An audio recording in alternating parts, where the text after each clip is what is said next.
எல்லாருக்கும் வணக்கம். நான் உங்க ஜெய். நம்ம இன்னைக்கு இந்த வீடியோல என்ன பார்க்க போறோம் அப்படின்னு பார்த்தீங்கன்னா, why so many intelligent people quitting the world. இன்டெலிஜென்ட்டா இருக்கிற பீப்பிள் வந்து வேர்ல்ட குவிட் பண்ணிட்டு போயிடுறாங்க அப்படின்னு சொல்லப்படுறது தான் உண்மையான விஷயம். என்னப்பா சொல்ற? குவிட் பண்ணிட்டு போறாங்கன்னா, காடுகள்லயும், மலைகள்லயும் வந்து போயிடுறாங்க. இந்த உலக வாழ்க்கையே துறந்து ஞானிகளா மாறிடுறாங்களா அப்படின்ற மாரி கேட்டீங்கன்னா, நான் அந்த அளவு எக்ஸாஜரேட் பண்ணி சொல்லல. இன்டெலிஜென்ஸ் அப்படின்னு சொல்லப்படுற விஷயம், தங்களுடைய புத்தி கூர்மை அப்படின்னு சொல்லப்படுற விஷயத்த வந்து தங்களுடைய அனுபவத்தாலயும், தங்களுடைய லெசன்ஸ்னாலயும், அவங்களுக்கு கிடைக்கிற ஆப்பர்ச்சுனிட்டீஸ்னாலயும், அவங்க மீட் பண்ற பீப்பிள்னாலயும் வளர்த்துக்கிற பீப்பிள், அது மூலியமா அவங்களோட புத்தி கூர்மை வளர்ச்சி அடைந்த பீப்பிள் வந்து உலகத்துக்கு அவங்கள அவங்களே ஆஃபர் பண்ணிக்கிறத குறைச்சுக்கிறாங்கன்னு சொல்ல வரேன். அவங்கள ஆஃபர் பண்றது உலகத்துக்கு அப்படின்னு சொல்லப்படுற விஷயம் என்ன அப்படின்ற மாரி பார்த்தீங்கன்னா, இன்டெலிஜென்ஸ் அதிகமா இருக்கிற பீப்பிள், கொஞ்சம் புத்தி கூர்மை அதிகமா வளர்த்துக்கிட்ட பீப்பிள் வந்து எல்லாம் நார்மல் மனிதர்கள் மாரி அவங்களுடைய வாழ்க்கை முறைய வந்து பின்பற்றிட்டு இருக்காங்க. ஒர்க்குக்கு போறாங்க, பில்ஸ் பே பண்றாங்க, ரிலேஷன்ஷிப்ஸ மெயின்டெயின் பண்றாங்க. ஆனால் அவங்களுக்கான ஆஃபர் அவங்க எவ்வளவு தூரம் உலகத்துக்கு ஆஃபர் பண்றாங்கன்னு சொல்லப்படுற விஷயத்த நான் என்ன சொல்ல வரேன் அப்படின்ற மாரி பார்த்தீங்கன்னா, எமோஷனல் இன்வெஸ்ட்மென்ட். அவங்களுடைய இன்ட்ரெஸ்ட்.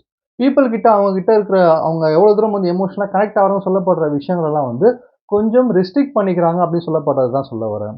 இதெல்லாம் எங்க ஸ்டார்ட் ஆகும் அப்படின்ற மாரி பார்த்தீங்கன்னா வந்து ஒரு சிங்கிள் பிரேக் த்ரூ பாயிண்ட்ல தான் ஸ்டார்ட் ஆயிருக்கும். அது அப்படியே வந்து ஒரு இடத்துல சின்னதா விரிசல் விழுந்தா எப்படி கொஞ்சம் கொஞ்சமா பெருசாகி, அப்படியே பெருசா ஒரு உடைஞ்சு போற ஒரு பொருள் மாரி, உலகத்துக்கு அவங்கள ஆஃபர் பண்ணிக்கிறத கொஞ்சம் கொஞ்சமா பிரிச்சு, கொஞ்சம் பிரைவசியாவே வாழ்ந்துட்டு இருக்க பீப்பிளா இன்டெலிஜென்ட் பீப்பிள் இருப்பாங்க. அதுக்கான காரணம் என்னவா இருக்கும் அப்படின்ற மாரி பார்த்தீங்கன்னா, நெறைய இடங்கள்ல வந்து நம்ம எந்த ஒரு விஷயத்துக்கு வந்து அதிகமா அட்டென்ஷன் குடுத்துட்டு இருக்கோமோ, எந்த ஒரு விஷயத்த பத்தி அதிகமா பேசிட்டு இருக்கோமோ, எந்த ஒரு விஷயத்த பத்தி அதிகமா யோசிச்சுட்டு இருக்கோமோ, அதனால எந்த ஒரு மீனிங்ஃபுல்லான விஷயமும் நடக்க போறதில்ல அப்படின்னு சொல்லப்படுற விஷயத்த தெளிவா தெரிஞ்சுக்கிட்டதுனால, இந்த இன்டெலிஜென்ட்டா வாழ்ற பீப்பிள் வந்து அவங்க குவிட் பண்ணிடுறாங்க. உலகத்த கொஞ்சம் குவிட் பண்ணிட்டு, அவங்களுக்குன்னு ஒரு தனி உலகத்துல வாழ்ந்துட்டு இருக்காங்க. அதுக்கான ரீசன்ஸ பத்தி தான் இன்னைக்கு இந்த வீடியோல டிஸ்கஸ் பண்ண போறோம். வீடியோவோட எண்ட்ல வந்து சப்போஸ் நீங்க இந்த பாயிண்ட்ஸ்லாம் பின்பற்றிட்டு இருந்தீங்க அப்படின்ற மாரி பார்த்தீங்கன்னா, நீங்களும் வந்து ஒரு இன்டெலிஜென்ட்டான ஒரு பீப்பிளா மாறிட்டீங்க அப்படின்னு சொல்லப்படுற விஷயத்த வந்து நீங்க என்ஷூர் பண்ணிக்கலாம். தேங்க்ஸ் பிரதர்ஸ் அண்ட் சிஸ்டர்ஸ் உங்களுடைய சப்போர்ட்க்கும், உங்க சஜஷன்ஸ்க்கும் வீடியோக்குள்ள போயிடலாம். ஃபர்ஸ்ட் ரீசன் என்ன அப்படின்ற மாரி பார்த்தீங்கன்னா வந்து, intelligence people always notice repetition while others notice novelty அப்படின்ற மாரி சொல்லலாம். இந்த ரிப்பிட்டேஷன், நாவல்டி அப்படின்னு சொல்லப்படுற விஷயம் வந்து நம்ம வாழ்க்கையில ரொம்ப ரொம்ப இம்பார்ட்டன்ட். நம்ம பார்க்குற விஷயமா இருக்கலாம், கேட்கிற விஷயமா இருக்கலாம், படிக்கிற விஷயமா இருக்கலாம். எல்லாத்தையுமே நார்மலா பார்க்குற பீப்பிள், நார்மலான கண்ணோட்டத்துல பார்க்குற பீப்பிள் வந்து நாவல்டியா பார்ப்பாங்க. "அப்பா! புதுசா இருக்கு. வேற லெவல்ல, செம்ம இல்ல" அப்படின்ற மாரி. அவங்க கேட்கிற விஷயத்த எல்லாத்தையுமே வந்து ஒரு பிரமிப்போடையும், புதுமையோடையும் மட்டுமே பார்த்துட்டு இருப்பாங்க. ஆனா ஹைலி இன்டெலிஜென்ட் பீப்பிள் எப்படி யோசிப்பாங்க அப்படின்ற மாரி பார்த்தீங்கன்னா, அவங்க எந்த ஒரு ஸ்டோரிய கேட்டாலுமே அந்த ஸ்டோரீஸ்க்கு பின்னாடி இருக்கிற பேட்டர்ன தான் பார்ப்பாங்களே தவிர்த்து, அந்த ஸ்டோரி எப்படி கவர் பண்ணி சுகர் கோட் போட்டு சொல்றாங்க அப்படின்னு சொல்லப்படுற விஷயத்த பார்க்க மாட்டாங்க. அது வெளியில அவங்க போய் ஹோட்டல்ல சாப்பிடுற ஃபுட்டா இருக்கலாம், இல்ல அவங்க மூவிஸ் போய் பார்க்குற அவங்க பார்க்குற மூவிஸா கூட இருக்கலாம். நம்ம சம்மந்தமே இல்லாம மூவி பார்த்துட்டு சூப்பர்ன்னு சொல்லிட்டு வந்துட்டு இருப்போம். Okay movie entertainment. ஆனா வந்து அதே தானே வந்துட்டு இருக்கு. திருப்பி திருப்பி அரைச்ச மாவே தானே அரைச்சிட்டு இருக்கான்னு சொல்லப்படுற விஷயம். அந்த புதுமை. இப்போ இன்டெலிஜென்ட்டா வளர்ந்த பீப்பிள், இன்டெலிஜென்ட்டா மாறின பீப்பிள், அவங்களுக்கு அறிவு பசி எடுத்துட்டே இருக்கும். புதுசா ஏதாவது இருக்குமா? புதுசா ஏதாவது நம்ம பார்க்க முடியுமா? புதுசா ஏதாவது கிரியேட்டிவா பண்ண மாட்டாங்களா? யாராவது சொல்லப்படுற அந்த ஆவல் இருக்கிறதுனால, எப்பவுமே ரிப்பிட்டேஷனா இருக்கிற விஷயங்கள தான் வந்து நம்மளுகிட்ட ஃபுல்லா கவரேஜ் பண்ணி குடுத்துட்டு இருக்காங்க. நம்ம கேட்கிற ஸ்டோரியா இருக்கலாம், பார்க்குற விஷயமா இருக்கலாம், சாப்பிடுற ஃபுட்டா இருக்கலாம், அரைச்ச மாவு தான் அரைக்கிறாங்கன்னு சொல்லப்படுற விஷயத்த வந்து கொஞ்சம் தெளிவா பேட்டர்ன வச்சு யோசிக்கிறதுனால, அவங்க உலகத்துக்கிட்ட இருந்து கொஞ்சம் ஸ்பிட் பண்ணி தனியா தான் வாழ்ந்துட்டு இருக்காங்க. ஏன்னா, கிரியேட்டிவான விஷயங்கள் அப்படின்னு சொல்லப்படுற விஷயம், புதுமையான விஷயங்கள் சொல்லப்படுற விஷயம் அப்படின்னு சொல்லப்படுறது, நம்முடைய பிரெயின் பவர்ல இருந்து வந்துகிட்டே இருக்கிற ஒரு விஷயம். ஆனா நம்ம என்ன பண்றோம் அப்படின்ற மாரி பார்த்தீங்கன்னா, நம்ம டே டு டே ரொட்டீன்னால நம்ம பிரெயினுடைய பவர் தெரியாம, அந்த புதுமை கிரியேட்டிவிட்டிய மறந்து, அப்படியே ஏதாவது புதுசா ரொம்ப நார்மலா இருந்தாலுமே அத ரசிக்க ஆரம்பிச்சுட்டோம். ஆனா அத தாண்டி நம்மளால புதுமைய வந்து கண்டுபிடிக்க முடியும். புதுமையா இருக்கிற விஷயம் வந்து ரெகக்னைஸ் பண்ண முடியும்னு சொல்லப்படுறது உண்மையான விஷயம். ஸோ இந்த ஒரு அறிவு பசினால அவங்க வந்து உலகத்த கிட் பண்ணியிருக்காங்க அப்படின்றத தெரிஞ்சுக்கங்க. 2வது ரீசன் என்ன அப்படின்ற மாரி பார்த்தீங்கன்னா, they notice the conversation become lies always. இந்த கான்வர்சேஷன் எப்ப லைஸா மாறும்? ஏன்னா கான்வர்சேஷன் அப்படின்னு சொல்லப்படுற விஷயம் வந்து நம்மளுடைய நம்ம நம்ம பேசுறதுக்காக வளர்ந்த ஒரு விஷயம் மட்டும் கிடையாது. என்ன வேணா பேசலாம், நமக்கு தான் வாய் குடுத்துட்டாரு கடவுள். நம்ம என்ன வேணா பேசலாம் அப்படின்றதுக்காக வந்த ஒரு விஷயம் கிடையாது. நம்மளுடைய எமோஷன்ஸையும், ஃபீலிங்ஸையும் வந்து இன்னொரு மனிதர்கிட்டயும், இந்த உலகத்துக்கும் வந்து எடுத்துக்காட்டக்கூடிய ஒரு அற்புதமான, அருமையான ஒரு ஒரு வரம்னு கூட சொல்லலாம் நம்ம பேசுற ஒரு விஷயம். ஸோ ஆனா இந்த இடத்துல கான்வர்சேஷன் அப்படின்னு சொல்லப்படுற விஷயம் ஒரு அண்டர்ஸ்டாண்டிங்காக இருக்கணும். இப்ப நான் ஒரு விஷயம் கன்வர்ஸ் பண்றேன் உங்ககிட்ட பேசுறேன் அப்படின்ற மாரி பார்த்தீங்கன்னா, உங்ககிட்ட இருந்து ஒரு 2 நிமிஷம் எடுத்தாலுமே, அது உங்களுக்கும் ஏதோ ஒரு விஷயத்த குடுக்கணும். என்னுடைய அண்டர்ஸ்டாண்டிங்காகவும் நான் சொல்ல ஆரம்பிக்கணும். ஆனா அது வந்து இப்போ எல்லாருமே எப்படி யோசிக்கிறாங்க அப்படின்ற மாரி பார்த்தீங்கன்னா வந்து ஒரு அலைன்மென்ட்க்காக யோசிக்கிறாங்க. இந்த அண்டர்ஸ்டாண்டிங்கும், அலைன்மென்ட்க்கும் என்ன வித்தியாசம் அப்படின்ற மாரி பார்த்தீங்கன்னா வந்து, ஒரு புரிதலோட நம்மளுடைய உணர்வுகள வந்து சொல்றத தாண்டி, மத்தவங்க கிட்ட எப்படி பேசினா நம்ம வந்து மதிப்பாங்கன்னு சொல்லப்படுற அந்த ஒரு என்ன சொல்லுவாங்க ஸ்கிரிப்ட் எழுதி பேசுற மாதிரியான விஷயங்கள்லாம் இன்னைக்கு உலகத்துல நடந்துட்டு இருக்கு அப்படின்றத தெரிஞ்சுங்க. சோ இது வந்து எப்படி சொல்லலாம் அப்படின்ற மாதிரி பாத்தீங்கன்னா, ஜில்லா அப்படின்னு சொல்லப்படுற விஜய் சார் மூவில வந்து மோகன்லால் சார் வந்து ஒரு டைலாக் சொல்லியிருப்பாரு. இங்க என்ன கேட்கணுமோ அதுதான் நீ பேசணும். நீ பேசுறதெல்லாம் இங்க கேட்காது அப்படின்ற மாரி விஜய் சார பார்த்து சொல்லியிருப்பாரு. அப்போ சோசியல் டெம்பரேச்சர்ன்னு சொல்லுவாங்க. இப்ப நீங்க ஒரு ரூம்ல இருக்கீங்க. அதுல ஒரு 4 பேர் இருக்காங்க அப்படின்ற மாரி பார்த்தீங்கன்னா, அந்த இடத்துல எப்படி பேசினா, ஓகே அது ஒரு சாதுரியமா பேசி ஜெயிக்கிறதுன்னு ஒண்ணு இருக்கு. ஆனா அதே சமயத்துல உங்களுடைய பாயிண்ட்ட பொலைட்டா சொல்லக்கூட முடியல அப்படின்ற மாரி பார்த்தீங்கன்னா, அந்த இடத்துல அண்டர்ஸ்டாண்டிங் போயிட்டு அலைன்மென்ட் மட்டும் தான் வரும். ஓகே இங்க தப்பிச்சுட்டோம். இங்க இத சொல்லிட்டோம்னு சொல்லிட்டு. ஆனா கடைசி வரைக்கும் உங்களோட புரிதல வந்து அங்க புரிய வைக்காமலே போயிடுவீங்க. ஸோ இந்த இடத்துல வந்து இன்டெலிஜென்ட்டா இருக்க பீப்பிள் என்ன யோசிப்பாங்க அப்படின்ற மாரி பார்த்தீங்கன்னா, புரிய வைக்க ட்ரை பண்ண மாட்டாங்க. இந்த இடத்துல கிட் பண்ணிட்டு, அவங்க வேலைய பார்க்க போக ஆரம்பிச்சுருவாங்க. ஏன்னா நம்ம எங்க பேசினா நம்மளுடைய வேல்யூ, நம்மளோட வார்த்தைகளுக்கு மரியாதை இல்லையோ, இல்ல வந்து அங்க வந்து ஒரு ஒரு லைஸான ஒரு பொய்யான கான்வர்சேஷன் போயிட்டு இருக்கோ, அங்க பேசுறது சுத்தமா வேஸ்ட் அப்படின்னு சொல்லப்படுற விஷயம் தெளிவா அவங்களுக்கு தெரிய ஆரம்பிக்கும்.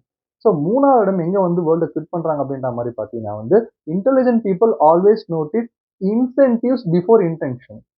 இன்டென்ஷன், இன்சென்டிவ் அப்படின்னு சொல்லப்படுற விஷயம் என்ன அப்படின்ற மாரி பார்த்தீங்கன்னா வந்து, இந்த உலகத்துல எல்லாருக்குமே ஒரு தேவை இருந்துட்டு இருக்கு. எல்லாத்துக்குமே ஒரு விலையும் இருந்துட்டு இருக்கு. அந்த விலைய வந்து கண்டுபிடிச்சு, நம்மளுடைய தேவைகள வந்து பூர்த்தி பண்ணிக்கிறதுக்கான வகைய வந்து நம்ம நேர்மையான வகையில சில பேர் சுத்திட்டு இருப்பாங்க. சில பேர் எப்படியோ இவன் பாக்கெட்ல இருந்து நம்ம வந்து காசு எடுத்தாகணும். ஐ மீன் டைரக்ட்டா திருடுறது கிடையாது. எப்படியோ எனக்கு தேவை நான் எடுத்துருவேன்னு சொல்லிட்டு, நம்ம சுத்தி இருக்கிற மார்க்கெட்டிங்கா இருக்கலாம், கிரெடிட் கார்ட், லோன்ஸ் எல்லாமே வந்து நம்மளுடைய அந்த ஆசைகள தூண்டி நம்ம கிட்ட இருந்து நம்ம என்ன பெனிஃபிட் எடுக்க முடியும்? ஒருத்தனுடைய ஒருத்தன் கிட்ட இருந்து பெனிஃபிட் அடையணும்னா, அவங்க கிட்ட இருந்து கருணை எதிர்பார்க்காத அவனுடைய ஆசைய தூண்டு அப்படின்ற மாரி சொல்ற மாரி, இந்த மாரியான விஷயங்கள் நடந்துட்டு இருக்கு. ஸோ அப்போ இன்டெலிஜென்ட்டா இருக்கிற பீப்பிள் எப்பயுமே ஒரு பெர்சன் அது ரிலேஷன்ஷிப்பா இருக்கலாம், இல்ல ஆப்பர்ச்சுனிட்டிக்கா வர பீப்பிளா இருக்கலாம், இல்ல ஸ்ட்ரேஞ்சர்ஸ், என்விரான்மென்ட் சிச்சுவேஷன் அவங்களுடைய இன்டென்ஷன விட இன்சென்டிவ் தான் பார்ப்பாங்க. எதனால வந்து இவங்க நம்மகிட்ட இந்த விஷயத்த சொல்றாங்க? எதனால இவங்ககிட்ட கேட்கறாங்க? எதனால இவர் ப்ரமோஷன் வாங்குறாரு? எதனால வந்து இந்த பீப்பிள்லாம் வந்து டெவலப் ஆறாங்க? எதனால வந்து இந்த மாரியான விஷயம்லாம் வந்து இம்ப்ரூவ் ஆகுதுன்னு சொல்லப்படுற இந்த தாட் ப்ராசஸ் அதிகமா இருக்கிறதுனால, நார்மலா ஒரு விஷயம் உங்ககிட்ட வரும்போது, அது வந்து ஒரு ஸ்டோரியா இருக்கலாம், பீப்பிளா இருக்கலாம். அது வந்து நம்ம நார்மலா அவங்க இன்டென்ஷன் மட்டும் ஓகே ஏதோ வந்திருக்காங்கன்னு நெனைக்கும்போது, அவங்களுக்கான இன்சென்டிவ் வந்து திங்க் பண்ணி கண்டுபிடிக்கிற லெவலுக்கு அவங்க இன்டெலிஜென்ட்டா மாறுனதுனால, கொஞ்சம் விலகி இருக்காங்க அப்படின்னு சொல்லப்படுறது தான் உண்மையான விஷயம். ஏன்னா நீங்க வந்து கொஞ்சம் மிங்கிள் ஆயிட்டீங்கன்னா, மெஸ் அப் ஆயிடுவீங்க. கொஞ்சம் வெளியில இருந்து பார்க்கும்போது, அதாவது ஒரு ஒரு கோட் இருக்குல்ல, கிரவுட எப்பவுமே தூரமா நின்னு பார்க்கும்போது கொஞ்சம் கிளியரா நமக்கு தெரியும் என்ன நடக்குது கிரவுட்லன்னு. நம்ம கிரவுடுக்குள்ள போயிட்டோம்னா நம்மளும் மெஸ் அப் ஆயிருவோம். ஸோ அந்த ஒரு ரீசனால வந்து கொஞ்சம் சுத்தி இருக்க பீப்பிள் எல்லாருக்குமே ஒரு ஆசைகள் இருக்கு. எல்லாருக்குமே இன்சென்டிவ் இருக்கு.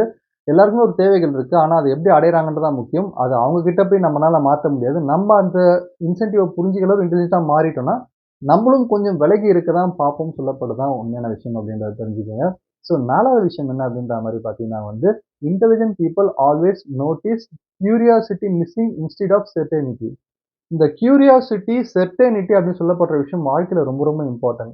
நம்ம லைஃப் அப்படின்னு சொல்லப்படுற ஒரு எக்ஸைட்மென்ட்டா வாழணும். ஒரு கியூரியாசிட்டியா அடுத்து என்ன? அடுத்து என்னன்னு சொல்லப்படுற அந்த ஒரு ஒரு த்ரில்லிங்கான ஒரு மூவி நம்ம அடுத்தடுத்து என்ன நடக்க போகுதுன்னு தெரியாத ஒரு மூவில எவ்வளவு தூரம் நம்ம என்ஜாய் பண்ணுவோமோ, அந்த மாரி அடுத்தடுத்து நம்ம என்ன பண்ண போறோம்? அகைன் சொல்றேன். நம்ம என்ன பண்ண போறோம்ன்னு சொல்லப்படுறத நம்ம யோசிப்போம். சுத்தி இருக்கிற பீப்பிளோ என்விரான்மென்ட்டோ நம்ம எப்படி மாறணும்னு யோசிக்க வேணாம். அந்த ஒரு போர்ஷன மட்டுமே திங்க் பண்ணி போயிட்டு இருக்க இன்டெலிஜென்ட் பீப்பிள் வந்து கியூரியாசிட்டிய மட்டுமே மையமா வச்சு வாழ்ந்துட்டு இருப்பாங்க. அவங்க பண்ற வொர்க்லயுமே ஒரு எக்ஸைட்மென்ட் வேணும். நான் என்ன கத்துக்க போறேன்? என்ன படிக்க போறேன்? என்ன விஷயம் நான் கான்ட்ரிபியூட் பண்ண போறேன்? என்ன மாரியான விஷயம்லாம் இன்னைக்கு நம்ம பண்ண போறோம்ன்னு சொல்லப்படுற விஷயத்த, ஒரு நாளும் ரசிச்சு அந்த எக்ஸைட்மென்ட்டோட வந்து வாழணும்னு ஆசைப்படுவாங்க. ஆனா இன்னைக்கு உலகம் போற வழி கொஞ்சம் மாறுதலா எப்படி இருக்கு அப்படின்ற மாரி பார்த்தீங்கன்னா, செர்டைனிட்டியா இருக்கு. செர்டைனிட்டினா வந்து எல்லாமே இருக்கா? எல்லாமே பெர்ஃபெக்ட்டா இருக்கா? ஓகே கூட்டு வா. எல்லாமே கரெக்ட்டா இருக்கா? இது பண்ணிடலாம். எல்லாமே இப்போ ஒரு இன்டர்வியூ போறோம். ஒரு இன்டர்வியூவர் நம்மள இன்டர்வியூ எடுக்குறாங்க அப்படின்ற மாரி பார்த்தீங்கன்னா, அவங்க ஒரு செட் ஆஃப் கொஸ்டின்ஸ் மைண்ட்ல வச்சிருக்காங்க. இப்போ உங்கள இன்டர்வியூ பண்றாங்கன்னா, அந்த கொஸ்டின் எல்லாத்துக்குமே நீங்க பதில் சொல்லணும்னு நெனைக்கிறதே வந்து கொஞ்சம் யோசிக்க வேண்டிய விஷயம் தானே. இப்போ இப்போ உங்ககிட்ட உங்க பிளேட்ல என்ன இருக்குன்னு தெரிஞ்சுக்கிறதுன்னு ஒண்ணு இருக்கு. என் பிளேட்ல நீங்க என்ன குடுக்கணும்னு சொல்லப்படுற ஒரு விஷயம் இருக்கு. அது ஓரளவு நீங்க மேட்ச் பண்ணா போதும். அத மட்டுமே மேட்ச் பண்ணா நான் கேட்கிற 10 கொஸ்டினுக்கு மட்டுமே நீங்க கரெக்ட்டா பதில் சொன்னா நான் உங்கள வேலை எடுப்பேன்னா, அது வந்து ப்ராப்பரான ஒரு ஃபோரமே கிடையாது. நீங்க உங்க பிளேட்ல என்ன வச்சிருக்கீங்கன்னு சொல்லப்படுற விஷயத்த அனலைஸ் பண்ற அளவுக்கு இன்டர்வியூவருக்கு வந்து அந்த ஒரு டேலண்ட் இருக்குன்னு சொல்ல வரேன். அதுதான் செர்டனிட்டிக்கும், கியூரியாசிட்டிக்கும் இருக்கிற வித்தியாசம். இப்போ அவங்க கேட்கிற 10 கொஸ்டினுக்கும் ஒரு பெர்சன் ஆன்சர் சொல்லலாம். ஆனா உள்ள வந்த அப்புறம் அவங்க ஆட்டிட்யூட் சரியில்லாம வொர்க்க ப்ராப்பரா பண்ணாம இருக்கலாம். அதே சமயத்துல அவங்க கேட்கிற 10 கொஸ்டினுக்கு வந்து 2 கொஸ்டின் கூட ஐ மீன் ஒரு 5 கொஸ்டின் ஒருத்தருக்கு ஆன்சர் தெரியுது. 5 ஆன்சர் தெரியலனா கூட அந்த பர்சனோட ஆட்டிடியூட் நல்லா இருக்கு, அவங்களுடைய பிஹேவியர் நல்லா இருக்கு, இவங்கள வேலைக்கு எடுத்தா கொஞ்சம் லாங் டர்மா ஒர்க் பண்ணுவாங்க, நம்ம கம்பெனிக்கு நல்லதுன்னு சொல்லிட்டு இப்படி யோசிக்கிற இன்டர்வியூஸும் இருக்காங்க. இதுதான் செர்டனிட்டிக்கும், கியூரியாசிட்டிக்கும். ஒரு பெர்சன பார்க்கும்போது, அவங்களுக்குள்ள அவங்க என்ன வச்சிருக்காங்கன்னு யோசிக்கிறது தான் வந்து கியூரியாசிட்டி. நான் எதிர்பார்க்கிறது அவங்க வச்சுக்கணும்னு நினைக்கிறது வந்து செர்டனிட்டி. செர்டனிட்டி நோக்கி உலகம் போயிட்டு இருக்கிறதுனால, கியூரியாசிட்டிய நம்ம மிஸ் பண்றோம். ஏன்னா நம்ம கியூரியாசிட்டியோட ஒரு எக்ஸைட்மென்ட்டோட வாழ வந்த பீப்பிள். அத மறந்துட்டோம் அப்படி சொல்லப்படுறதுனால, இன்டெலிஜென்ட்டா இருக்க பீப்பிள் வந்து வேர்ல்ட விட்டு கொஞ்சம் குவிட் பண்ணியிருக்காங்க. இந்த மாரியான ரீசன்னால அப்படின்றத தெரிஞ்சுக்கங்க. ஸோ 5வது விஷயம் என்ன அப்படின்ற மாரி பார்த்தீங்கன்னா, intelligence people getting bored on emotional manipulation. இது வந்து ரொம்ப ட்ரிக்கியான ஒரு கேம். கொஞ்சம் ஜாக்கிரதையா விளையாட வேண்டிய ஒரு கேம் அப்படின்ற மாரி சொல்லலாம். கொஞ்சம் சீரியஸான கேம் கூட சொல்லலாம். ஏன்னா நம்ம எல்லாருமே வந்து ரத்தமும் சதயமால உருவான ஒரு மனிதர்கள் மட்டும் கிடையாது. உணர்வுகளாலும், உணர்ச்சிகளாலும் பின்னி பிணைக்கப்பட்ட ஒரு விஷயம். இந்த உணர்வுகள் அப்படின்னு சொல்லப்படுற விஷயத்துல ரொம்ப ரொம்ப உச்சகட்ட உணர்வு என்ன அப்படின்ற மாரி பார்த்தீங்கன்னா, பயம், பதட்டம், எமர்ஜென்சி அவசரம் அப்படின்ற மாரி சொல்லலாம். இது உண்மையிலேயே அந்த நிலைமையில இருக்க பீப்பிள் உண்மையிலேயே எமர்ஜென்சியா இருக்காங்க, அவசரப்படுறாங்க, கொஞ்சம் பதட்டமா இருக்காங்கன்னா, யுனிவர்ஸ் நிச்சயமா அவங்களுக்கான தேவைகள பூர்த்தி செஞ்சே தீரும். ஆனா, அந்த எமோஷன்ஸ கையில எடுத்து சுத்தி இருக்க பீப்பிள் கிட்ட என்ன பெனிஃபிட் அடைய முடியும்னு சொல்லப்படுற விஷயத்த நோக்கி, "ஏய் எனக்கு ரொம்ப எமர்ஜென்சி ஒரு 10,000 குடு. ரொம்ப எமர்ஜென்சி எனக்கு இந்த விஷயம் வேணும். ரொம்ப எமர்ஜென்சி எனக்கு ஆப்பர்ச்சுனிட்டி வேணும்னு" சொல்லிட்டு, தங்களுடைய எமோஷன வச்சு மத்த பீப்பிள் கிட்ட பெனிஃபிட் அடையிற பீப்பிள் எல்லாருமே எமோஷன் மேனிபுலேஷன் பண்ற பீப்பிள் தான். இந்த எமோஷனல் மேனிபுலேஷன் அப்படி சொல்லப்படுற விஷயத்துல வந்து நல்ல மனிதர்கள் சில நேரங்கள்ல மாட்டிக்கிறாங்க. ஏன்னா வந்து அவங்க அவங்க உண்டு அவங்க வேலை உண்டுன்னு இருக்கும்போது, அவங்களுக்கே தெரியாம சில நபர்கள் வந்து எமோஷனலா வந்து கொஞ்சம் ஏதோ த்ரெட்டன் பண்ணி இது இதுன்னு வாங்கி அவங்கள ஏமாத்துறதா இருக்கலாம். இந்த மாரி கேம்ஸ வந்து இன்டெலிஜென்ட்டா யோசிக்கிற பீப்பிள் கொஞ்சம் முன்னாடியே கெஸ் பண்ணுவாங்க. இததான் ஈக்யூன்னுவாங்க. ஐக்யூனா இன்டெலிஜென்ட் கோஷன். ஈக்யூனா எமோஷனல் கோஷன். இன்டெலிஜென்ட் கோஷன்ட்ட வச்சு உங்களோட இன்டெலிஜென்ட்ட வச்சு நீங்க யாருன்னு தெரிஞ்சுக்க முடியும். எமோஷனல் கோஷன்ட்ட வச்சு சுத்தி இருக்க பீப்பிள் என்ன என்ன மாரியான ஒரு நோக்கத்துக்கு பேசுறாங்க? எதனால அப்படி பேசுறாங்க? அவங்களோட பேச்சுல என்ன விஷயம் இருக்குன்னு சொல்லப்படுற எல்லாத்தையுமே உங்களால டீட்டெயிலா தெரிஞ்சுக்க முடியும். இதை இன்டெலிஜென்ட்டா இருக்கிற பீப்பிள் வளர்த்துக்கிறதுனால, இந்த எமோஷனல் மேனிபுலேஷன் அவங்க கிட்ட வேலைக்கே ஆகாதுன்றதுனால, அத வேலைக்கு ஆகாம டீஆக்டிவேட் பண்ணணும்னு சொல்லப்பட்டதுக்காக கொஞ்சம் விலகி, கொஞ்சம் குவிட் பண்ணியே இருக்காங்க இந்த உலகத்த விட்டு அப்படின்றத தெரிஞ்சுக்கங்க. ஸோ ஃபைனலான விஷயம் என்ன அப்படின்ற மாரி பார்த்தீங்கன்னா வந்து, emotional I mean intelligent people always notice while people talking without thinking. யோசிக்காம பேசுறது. நம்ப நம்ப கான்வர்சேஷன் நம்ம பேசுற விஷயங்கள் எல்லாமே வந்து முதல்ல தாட்டா கிரியேட் ஆகும் நம்மளுக்கு. நம்மளோட எண்ணத்துல வந்து கிரியேட் ஆகி தாட்டா மாறுறது தான் நம்ம வந்து பேசுவோம். இப்ப நான் ஏதோ உங்ககிட்ட பேசிட்டே இருக்கேன்னா, என் தாட்ல ஆல்ரெடி இது கிரியேட் ஆயிருக்கு. ஓகே. இத நான் ரிஜிஸ்டர் பண்ணியிருக்கேன். இத நான் உங்ககிட்ட கன்வே பண்றேன். அப்போ அது தாட்டா கிரியேட் ஆகாமலே நான் பேச ஆரம்பிச்சேன்னா, உங்களுக்கும் கோவம் வரும். எனக்குமே நான் என்ன பேசுறேன்னே தெரியாது. வண்டி எங்க போகுதுன்னே தெரியாது. போய் ஆக்சிடென்ட் ஆயிடும். அப்போ பீப்பிள் வந்து கொஞ்சம் யோசிக்காம பேசுற விஷயங்கள செஞ்சுட்டு இருக்காங்கன்றது தான் உண்மையான விஷயம். ஏன்னா அவங்க எமோஷனலா கொஞ்சம் ஹைப் ஆகுறாங்க சம்டைம்ஸ். ஏன்னா வந்து இப்போ சூப்பர் ஸ்டார் ரஜினிகாந்த் சாருடைய ஒரு மூவில ஒரு டயலாக் ஒண்ணு வரும். நான் யோசிக்காம பேச மாட்டேன். பேசிட்ட அப்புறம் யோசிக்க மாட்டேன்னு. அந்த டயலாக்ல வந்து வாழ்க்கைக்கு தேவையான அவ்ளோ விஷயமும் இருக்கு. ஒரு ஒரு பெர்சன் அவருடைய வார்த்தைகள வந்து யோசிச்சு பேச கத்துக்கிட்டாங்க. அது வந்து சிம்பிளா ஒரு ஒரு ரொம்ப நார்மலா ஒரு விஷயத்த கேட்கிறதா இருக்கலாம். இல்ல வந்து ஏதாவது ஒரு பெரிய ஒரு காம்ப்ரமைஸோ, காம்ப்ளிமென்ட்டோ ஏதோ ஒரு விஷயத்த நீங்க சாதிக்கிறதுக்காக பேசுறதா இருக்கலாம். அத யோசிச்சு தெளிவா பேச ஆரம்பிச்சோம் அப்படின்ற மாரி பார்த்தீங்கன்னா, உங்க வாழ்க்கையே தலைகீழா வேற லெவல்ல போயிடும்.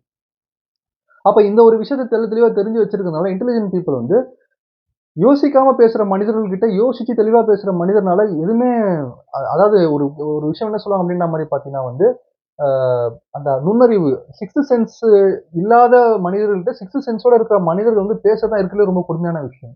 அதனாலேயே வந்து பேசி பிரயோஜனம் இல்ல. அவங்க யோசிக்காம பேசுறாங்க. சுத்தி இருக்க மனிதர்கள் மனம் என்ன அளவு உடைஞ்சு போகும்னு தெரியாமலே வந்து உடைக்கிறாங்கன்னு சொல்லப்படுற மனிதர்கள பார்க்கும்போது கொஞ்சம் விலகியே இருப்பாங்க. இததான் ப்ரூஸ் என்ன சொல்லியிருக்காரு அப்படின்ற மாரி பார்த்தீங்கன்னா வந்து, ஒரு புத்திசாலியோட கேள்வியிலிருந்து முட்டாள் எவ்வளவு தூரம் தெரிஞ்சுக்கிறானோ, அத விட அதிகமா ஒரு முட்டாளுடைய பதிலிருந்து புத்திசாலி அதிகமா தெரிஞ்சுப்பான் அப்படின்ற மாரி சொல்லுவாங்க.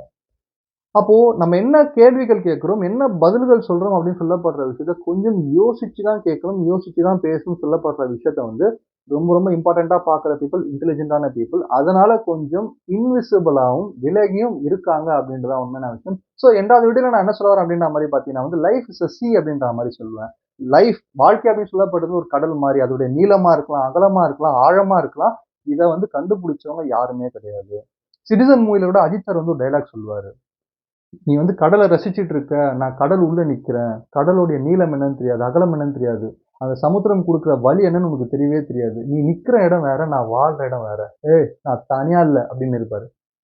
அப்போ அதுக்கான மீனிங் என்ன அப்படின்ற மாதிரி பார்த்தீங்கன்னா, உலகத்துல 2 செட் ஆஃப் பீப்பிள் இருப்பாங்க. ஒரு சில பேர் வந்து கடல், வாழ்க்கைன்ற கடல் வந்து ரசிக்கிற பீப்பிளா பீச்சுக்கு வெளிய நின்னு ரசிச்சுட்டு இருப்பாங்க. ஒரு சில பேர் கடலுக்குள்ள இறங்கி போராடிட்டு இருப்பாங்க. அவங்களுக்கு நடந்த சிச்சுவேஷனா இருக்கலாம், வலிகளா இருக்கலாம், அவங்க தேடுற ஆப்பர்ச்சுனிட்டீஸா இருக்கலாம், அவங்க மாட்டிட்ட ப்ராப்ளமா இருக்கலாம். அந்த சமுத்திரத்துக்குள்ள இறங்கி அந்த வலி அனுபவிச்சுட்டு இருப்பாங்க. ஆனா யார் வந்து சமுத்திரத்தோட வலி அனுபவிக்கிறாங்களோ, விச் மீன்ஸ் வாழ்க்கையோட பெயின வந்து அனுபவிக்கிறாங்களோ, அவங்க மென்டலா, எமோஷனலா, பிசிக்கலா வந்து ஒரு ஸ்ட்ராங்கான பெர்சனா மாறாதது மட்டும் இல்லாம, இன்டெலிஜென்ட்டான பீப்பிளா மாறி, அவங்களுடைய பிரைவசி தான் அவங்களுடைய மிகப்பெரிய சொத்துன்னு தெரிஞ்சுக்கிட்டு, கொஞ்சம் இந்த வேர்ல்ட விட்டு குவிட் பண்ணி, அவங்களுக்கான ஒரு வேர்ல்ட கிரியேட் பண்ணி, அதுல வாழ்ந்துட்டு இருப்பாங்கன்னு சொல்லி இந்த வீடியோ முடிக்கிறேன். நன்றி, வணக்கம்.